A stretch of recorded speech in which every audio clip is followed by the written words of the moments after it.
P T I ہو، اس کے ساتھ ایک ایفیلیشن رکھی ایک عمر بسر کی. مجھے بہت دکھ ہوا جب عامر محمود کیانی نے یہ، اگر وہ یہ کہتے میں پی ٹی آئی چھوڑ رہا ہوں بہت اچھی بات ہے چھوڑ دیں، لیکن انہوں نے کہا میں سیاست ہی چھوڑ رہا ہوں. کیا سیاست کو چھوڑ کے ہی چلے جانا اس ملک کے لیے اچھا شگون ہے؟ ناظرین، یہ سارے سوالات ہیں جو ہمارے ساتھ رہیں گے. میرے ساتھ مہمان جو موجود ہیں میں ان کا تعارف کرواتی ہوں. میرے پہلے مہمان ماہر قانون ہیں، سینئر ہیں ریاض حنیف رائی، آپ کو ویلکم کہتے ہیں. میری دوسری مہمان ہے وہ بھی ماہر قانون ہیں طلعت رضوان سیال، آپ کو بھی ویلکم کہتے ہیں.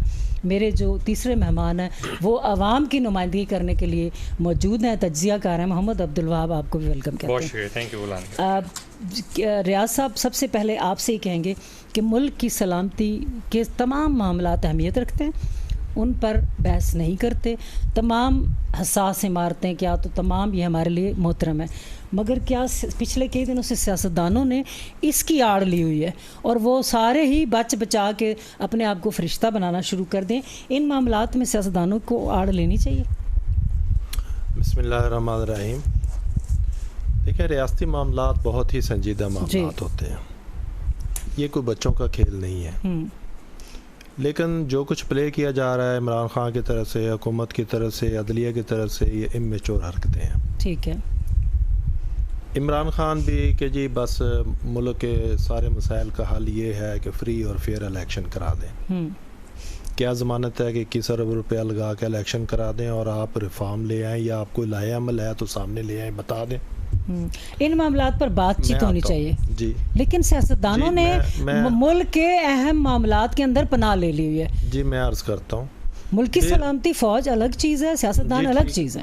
جی ٹھیک ہے. صوبائی اسمبلیوں کے الیکشن کرا دیں، آپ مہینے بعد پھر ڈیزالو کر دیں، کیا گارنٹی ہے؟ آپ کو کس نے کہا؟ اصل میں چاہتی ہوں ہم انہی موضوعات چلیں، یہ تو اس کی میچورٹی ہو گئی. جی.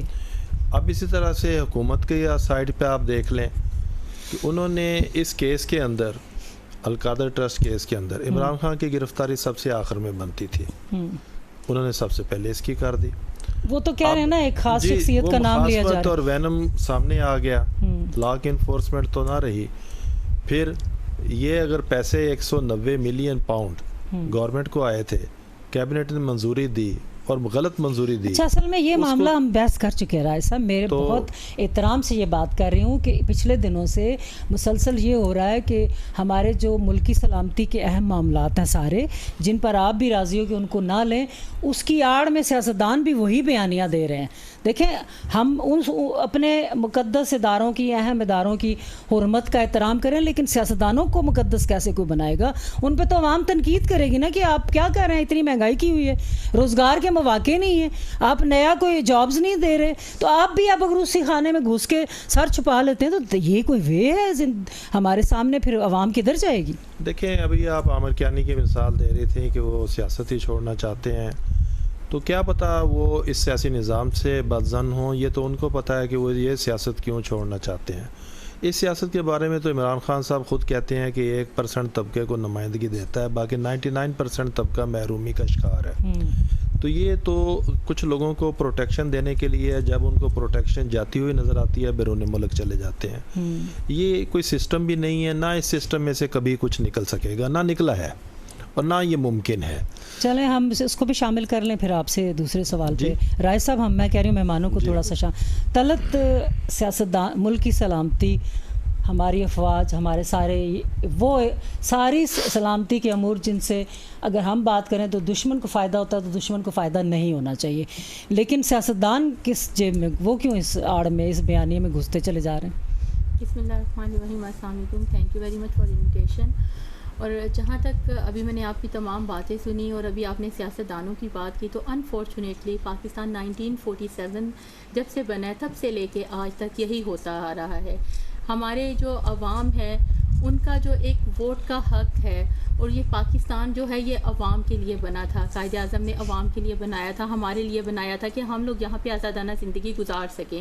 ایک ایسا پاکستان دیں جہاں پہ تمام لوگ جو ہیں اپنی زندگی اسلام کے اصولوں کے مطابق، اور جہاں پہ جو ہے نا پوری دنیا میں اس کو ایک مثال بنائیں.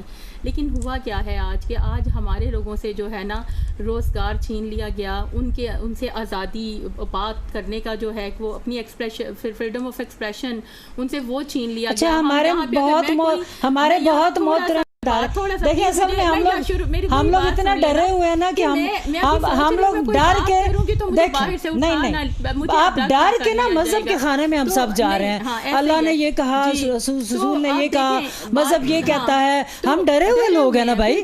تو آپ اداروں پہ نہ جائیں, سیاستدانوں پہ تو آ سکتے ہیں, آپ کا حق بنتا ہے نا. بالکل. اب دیکھیں یہاں پہ کہ کہیں سے تھوڑی سی کوئی بات ہوئی تو ساتھ ہی جی ہمیں کوئی نہیں پتا, انسرٹینٹی ہے کہ ہمارے ساتھ باہر نکلیں گے تو کیا ہوتا ہے. دانوں کی مہنگائی پہ بات کرتے ہوئے آپ کو کوئی کچھ نہیں کہے گا نا. سیاستدانوں کی بات کریں تو آپ کے سامنے ہے. دیکھیں اسلام آباد میں کب سے 144 امپورٹ. میں اس پر سیکنڈ کوسچن یہ تھا ہمارا, میں اس پہ جو ہے رائے صاحب کی بھی مجھے رائے لینی ہے.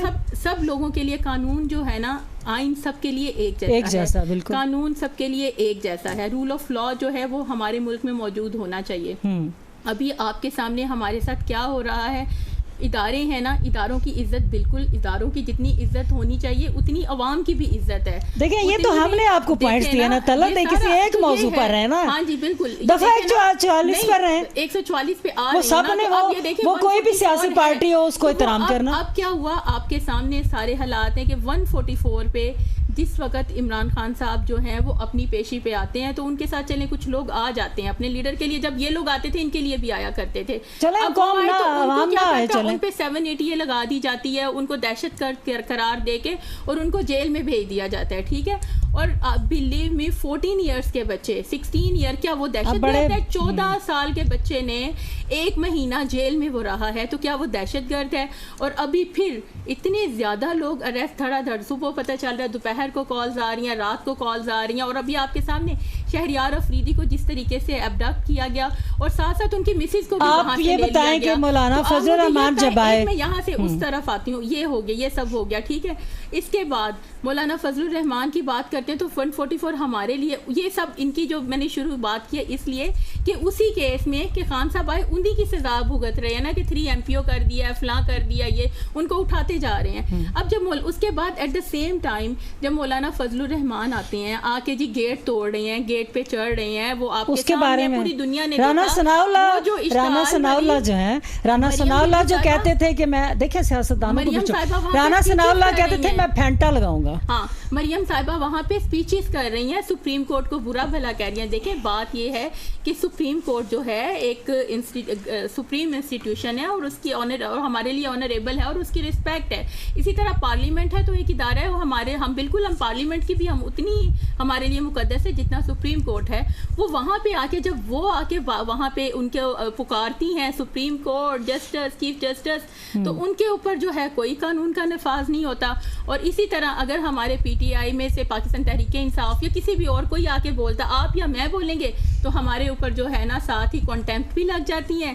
ہمارے تو بڑے بڑے جرمانے ہیں, اب بہت بڑے. وہاب کو شامل کرتے ہیں. وہاب, ایک تو جتنے اہم معاملات ہیں ملکی سلامتی کے, ملکی سلامتی پر جو فرائض سر انجام دے رہے ہیں ادارے, چلیں ان پر آپ خام خواہ بات کریں تو دشمن کو فائدہ جاتا ہے. سیاستدان کیوں اس بیانیے میں گھس رہے ہیں؟ بسم اللہ الرحمن الرحیم. عائشہ, میں کیا بات کروں, آپ نے سب سے پہلے بہت صحیح بتایا کہ میں اس وقت عوام کا نمائندہ بن کے بیٹھا ہوں. اس وقت عوام جو ہیں وہ لہو لہان ہیں, عوام پریشان ہیں, عوام مفلوق الحال ہیں, عوام مضطرب ہیں, عوام کے پاس کھانے کو روٹی نہیں ہے, عوام کے پاس ایک پنکھا چلانے کی بجلی نہیں ہے, عوام کے پاس ایک ویگن میں یا ایک بس میں بیٹھ کے ایک اسٹاپ سے دوسرے اسٹاپ تک اترنے کے پیسے نہیں ہیں, عوام کے پاس آٹا نہیں ہے, عوام کے پاس دالیں نہیں ہیں, عوام کے پاس سبزی نہیں ہے, عوام کے پاس فروٹ نہیں ہے. ایک چیز بچی تھی, وہ تھی اپنا وطن ہے, اپنا ملک ہے, کچھ تحفظ نسبتاً حاصل ہے. شاید ہم فلسطین میں نہ رہتے ہوئے یہاں پہ اپنی جانیں محفوظ رکھ سکتے ہیں. پچھلے آلموسٹ 5-6 مہینے کے جو حالات ہیں, خاص طور سے پچھلے 1 مہینے کے جو حالات ہیں, اس میں یہ لگتا ہے کہ آج کل ہم اسرائیل میں رہ رہے ہیں اور صہیونی طاقتیں ہم پہ رول کر رہی ہیں. وہ نہیں کر رہی, جس کو دل کرتے ہیں اس وہ نہیں کر رہی ویسے, لیکن یہ کہ نظام, میں آپ کو بتا رہا ہوں. دیکھیں ہم جو ہے, یہی بات ہے نا کہ ہم اس وقت, مجھے یہ فیلنگز نہیں ہونی چاہیے, تحفظ ملنا چاہیے. میں نے وہ ٹائم نہیں دیکھا, جب میں کتابیں پڑھتا ہوں تو مجھے لگتا ہے شاید ہم 1971 کے حالات میں داخل ہو گئے ہیں. وہ اس کا بڑا چرچا ہو رہا ہے, وہ نہیں ہونا چاہیے. ایک لیڈر کو, ہم عمران خان کی شخصیت سے لاکھ اختلافات کریں, لیکن اس وقت اس کو شیخ مجیب الرحمان شو کر کے اس پر چڑھائی کرنا بہت بڑی غلطی ہوگی.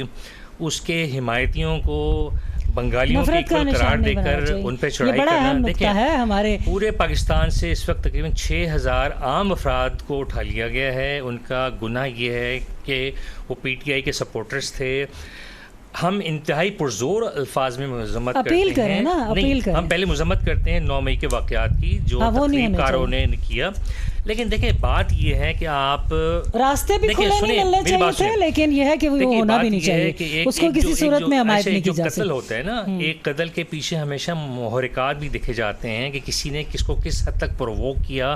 کسی نے اگر دیکھیں ڈیفنس میں اپنے جو ڈیفنس ہوتا ہے, ڈیفنس میں اگلے کی جان لینا قانون کی نظر میں جائز ہے. میرا کہنے کا مقصد یہ ہے پہلے ہمیں جی آئی ٹی بنانی چاہیے. میری بات سنیں نا, جی آئی ٹی ہم بناتے 9 مئی کے واقعات اصل میں وہاں میں آپ کو بچا بھی رہی ہوں نا ساتھ. نہیں واقعی آپ بالکل, میں آپ کو تحفظ دے رہی ہوں, آپ پھر ادھر جا رہے ہیں. پھر رائے صاحب سے ذرا بات کر لوں پھر آتی ہوں. بہت ممنون. میں ایک منٹ بالکل میں ایز این اینکر آپ کو بچا بھی رہی ہوں ساتھ ساتھ. میں بولتا ہوں اس وقت صورتحال یہ ہے کہ اس وقت ہمارا پورا سسٹم ہینڈی کیپ ہو گیا ہے پارلیمنٹ کے سامنے. اب صورتحال یہ دیکھیں یہ عوام ہمارے نمائندے ہیں نا, تو انہیں پارلیمنٹ میں بہت بڑا جرمانہ, یہ ہمارے نمائندے نا. ہم وہ کسی بھی بات پہ ان کی مرضی ہے تو انہیں پارلیمنٹ لگا دیں. عوام اپنی توہین تو نہیں کر سکتے نا, یہ ہمارے نمائندے ہیں. اگر یہ ڈیلیور نہیں کرتے, توہین بھی نہیں ہونی چاہیے. اگر یہ ڈیلیور نہیں کرتے, دیکھیں ہر ایک کی توہین کی بات ہوتی ہے. توہین عدالت بھی ہوتی ہے, توہین پارلیمنٹ بھی ہو رہی ہے, توہین اسٹیبلشمنٹ بھی ہے, توہین عوام ٹائپ کی چیزیں نہیں ہے. مطلب عوام کو جب چاہو جہاں سے چاہو اٹھا لو, بند کر دو, غائب کر دو, اتا پتہ مت دو. ہمیں آپ کو میں نے کہا جیسے کہ آپ عوام کی نمائندگی کی ماہر قانون ہے, عوام جو ہے وہ کیا اپنی توہین نہ ہونے کے بارے میں آواز نہیں اٹھا سکتی, اس کا حق بنتا ہے. یہ میں اسی طرف آ رہا ہوں. دیکھیں یہ ہمارے نمائندے ہیں نا, اگر ہم ان سے سوال نہیں کریں گے تو جا کے عدالت سے سوال کریں گے. ہم اسٹیبلشمنٹ کو مورد الزام ٹھہرائیں گے کہ بھی ہمارے کام نہیں ہو رہے, ہماری مہنگائی ہو گئی ہے. لوگ پچھلے 6 مہینے سے اتنی شدید معاشی مشکلات کا شکار ہیں کہ لوگ خودکشیاں کر رہے ہیں. یہ ہمارے نمائندے اس طرف تو آتے ہی نہیں ہیں. ان کا سارا جو ملبہ ہے وہ ایک جماعت کے خلاف اور ایک جماعت کے لیڈر اور پیروکاروں کے خلاف ہے. بھائی اتنی نفرت اور بغض کیوں؟ آپ اسلام آباد ہائی کورٹ میں دیکھیں پرسکون رہنے کے بجائے خراب ہو رہی ہے. میں ٹائم تھوڑا دیکھ رہی ہوں. رائے صاحب دفعہ 140 تھی اور اس کا نفاذ تھا اسلام آباد میں. 2-3 چیزیں ہیں اس کے ساتھ, آپ دیکھ لیں کہ کس انداز میں رانا ثناء اللہ صاحب کوئی نہیں گیس ویس اٹھا کے لائے, پانی شانی کوئی نہیں مارے گئے, اور پلاسٹک کی وہ کیا مارتے ہوتے ہیں پتہ نہیں وہ بھی نہیں ماری گئی. اور اس کے بعد یہ ہے کہ دوسری 2 باتیں آپ سے پوچھ کے بریک لیں گے, واپس آئیں گے. دوسری بات یہ ہے کہ جو توہین عدالت کی جاتی ہے پارلیمنٹ کے سامنے مریم نواز کرتی ہیں, ماضی میں بھی کرتے رہے, چڑھائیاں بھی ہوتی رہیں, دونوں کے بارے میں دفعہ 140 اور پھر سامنے کھڑے ہو کے چیف جسٹس کو عوام میں برا بھلا کہنا. اپنی پسند کا ایک چیف جسٹس ان کو چاہیے, یہ رویہ کیا ہے؟ دیکھیں جی, دفعہ 144 کے نفاذ کو وائلیٹ کرنا 188 تعزیرات پاکستان کے مطابق جرم ہے. اس کی تو ایف آئی آر ہونی چاہیے, سیدھی سی بات ہے. اگر نہیں ہوتی تو سپریم کورٹ کو نوٹس لینا چاہیے تھا. دوسری بات یہ ہے کہ توہین ہوئی ہے سپریم کورٹ کی تو سپریم کورٹ کو نوٹس لینا چاہیے. سپریم کورٹ اتنے طاقت میں رہی ہے کہ وہ ان باتوں پر نوٹس لے سکتے؟ ہاں رہی ہے. 1963 اب ہے. جی میں عرض کرتا ہوں, 1963 کی ججمنٹ ہے 610 پیج کے اوپر. جسٹس شبیر کو سزا ہوئی تھی, وہ محمود قصوری کے وکیل تھے, تو انہوں نے پبلکلی سپیچ کی. تو سپریم کورٹ نے کہا کہ جب آپ کو پتہ ہے کہ یہ بیل اپلیکیشن ہمارے پاس پینڈنگ ہے تو آپ نے وہاں پہ جا کے تقریر میں کیا کہا. اب وہ ہائی کورٹ کے ریٹائرڈ جج تھے, ان کو 3 دن کی سزا دے دی. لیکن اس وقت عدلیہ اخلاقی طور پہ بڑے بلند رتبے پہ تھی. یہ بات ہے. اب عدلیہ جو ہے جب سے یہ تکبر آیا ہے اور افتخار زدہ ججز عام ہوئے ہیں اور ان میں شیخیاں مارنے کی عادتیں شروع ہوئی ہیں, اس وقت سے پھر یہ ان کا گزارا تو ریمارکس کے اوپر ہے. تو یہ جو اس نے سو موٹو نوٹس لیا تھا, یہ بھی کوئی آئین اور قانون کی بالادستی کے لیے نہیں لیا تھا. انہوں نے دیکھا کہ مشاریاں کرانے کا موسم ہے تو ہم بھی کود پڑتے ہیں بیچ میں, کچھ ہمارا بھی کہیں نام آ جائے گا. وگرنہ ان کو پتہ ہے کہ الیکشن حل نہیں ہے, یہ پیسے کا ضیاع ہے. اور ان کو یہ بھی پتہ ہے کہ قانون بہت سارے وائلیٹ ہوتے ہیں اور ہم بھی وائلیٹ کرتے ہیں. یہ رویہ ٹھیک ہے کیا میں جو آپ عرض کہہ رہے ہیں؟ کرتا ہوں سپریم کورٹ کے 44 ججوں کو پلاٹ الاٹ ہوئے. جواد خواجہ صاحب نے کہا سپریم کورٹ کے ججوں کو پلاٹ الاٹ کرنا مس کنڈکٹ ہے. پلاٹ ایک موجودہ چیف جسٹس امرتا بندیال صاحب نے بھی لیا. ہائی کورٹ نے یہ کہا پلاٹ لینا دینا بھی بڑا شامل ہے. ہائی کورٹ نے کہا کہ پرائم منسٹر پیکج اللیگل ہے, اس کے تابع یہ بینیفٹ نہیں لے سکتے. شرارت افتخار چودھری نے کی تھی, اس نے کہا کہ گریڈ 22 کے لوگوں کو اگر 2 پلاٹ مل سکتے ہیں تو ہم بھی لیں گے. اس نے نواز عباسی کا بینچ بنا کے ایک آرڈر کرایا پرلو صاحب, اور اس کے بعد ان کو پلاٹ الاٹ ہونے شروع ہو گئے.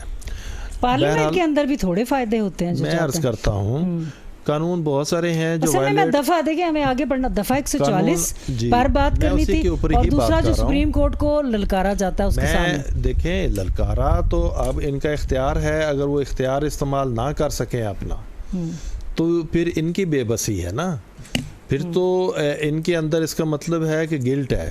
اس کا مطلب انہوں نے تسلیم کر لیا کہ ان کو جو کہا گیا ہے وہ درست کہا گیا ہے. تو سپریم کورٹ کو آپ کا مطلب ہے چیف جسٹس کو فیصلہ دے دینا چاہیے تھا. آئین کی پاسداری کہاں ہے؟ اچھا آئین کیا, آئین فوری طور پہ نوٹس لینا چاہیے تھا. آئین سپریم نہیں ہے کیا؟ میری بات سنیں, اگر اس نے 1 گھنٹے کے اندر عمران خان کو طلب کر لیا اور یہ ریکوائر کیا کہ اس کو پریزن وین میں نہیں لانا, پروٹوکول سے لانا ہے, اور وہ آیا بھی پروٹوکول میں, تو یہ ایسا مسئلہ ہی کوئی نہیں تھا. وہ دیر اینڈ دین اسی وقت سزا دے سکتے تھے, اسی وقت. وہ یہ تو کیفیت انہوں نے, بلکہ اس دن کیس سن رہے تھے, انہوں نے منگل کے دن کی پیشی ڈال دی, نظر ثانی سن رہے تھے جو انہوں نے فیصلے کے اوپر انہوں نے کی, تو انہوں نے تو بلکہ اپنے موقع ٹالا. جی اچھا, طلعت آئین کی ہم کہتے ہیں کہ کون سپریم ہے, سپریم عدالت کا کیا سٹیٹس ہے, پارلیمنٹ کا کیا سٹیٹس ہے, آئین, تو ہم اس سارے تینوں چاروں چیزوں کو جب لیتے ہیں تو ہم کہتے ہیں آئین سپریم ہے. آئین کے مطابق تو الیکشن ہونے چاہیے تھے. جی بالکل, ابھی جیسے انہوں نے بات کی کہ سپریم کورٹ جو ہے وہ چاہتے تو اپنے فیصلے پہ امپلیمنٹ کروا سکتے تھے. دیکھیں جی, سب کو ابھی مریم یا ان کا جو یہاں پہ آنے کا پرپز وہ یہی تھا, یہ جو ملک میں لا اینڈ آرڈر سچویشن یہ اسی لیے خراب کی گئی کہ جب 14 مئی کو سپریم کورٹ نے ایک آرڈر دیا تھا کہ الیکشنز ہوں گے, چونکہ 90 ڈیز میں الیکشنز کا سپریم کورٹ نے آرڈر دیا تھا اور اکارڈنگ ٹو کانسٹیٹیوشن دیا تھا, کیونکہ آئین میں ایسی کوئی پروویژن نہیں ہے کہ 90 ڈیز کے بعد جو ہے وہ الیکشنز نہ ہوں. تو انہوں نے اپنا الیکشنز کا کیا, انہوں نے لا اینڈ آرڈر سچویشن خراب کر دی.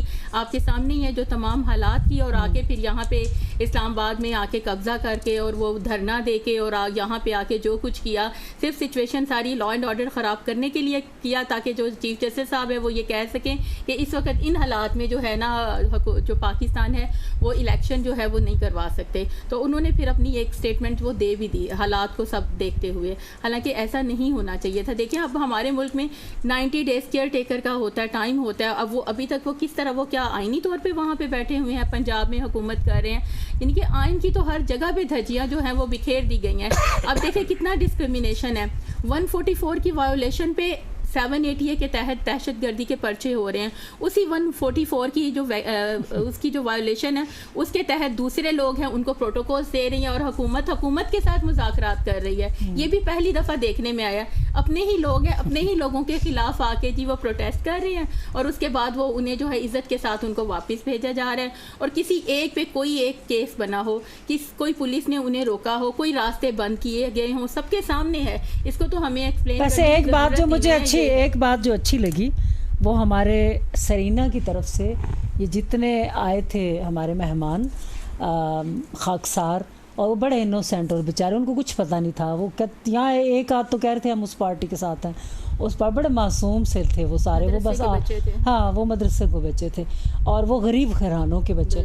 اب جب وہ آتے ہیں تو سرینا کے پاس ہماری پولیس ہوتی ہے, چونکہ اسلام آباد ہے, اسلام آباد میں بھی سینسٹیو جگہ ہیں, کہیں بھی وہ مجمع, کہیں بھی بسوں سے اتر کے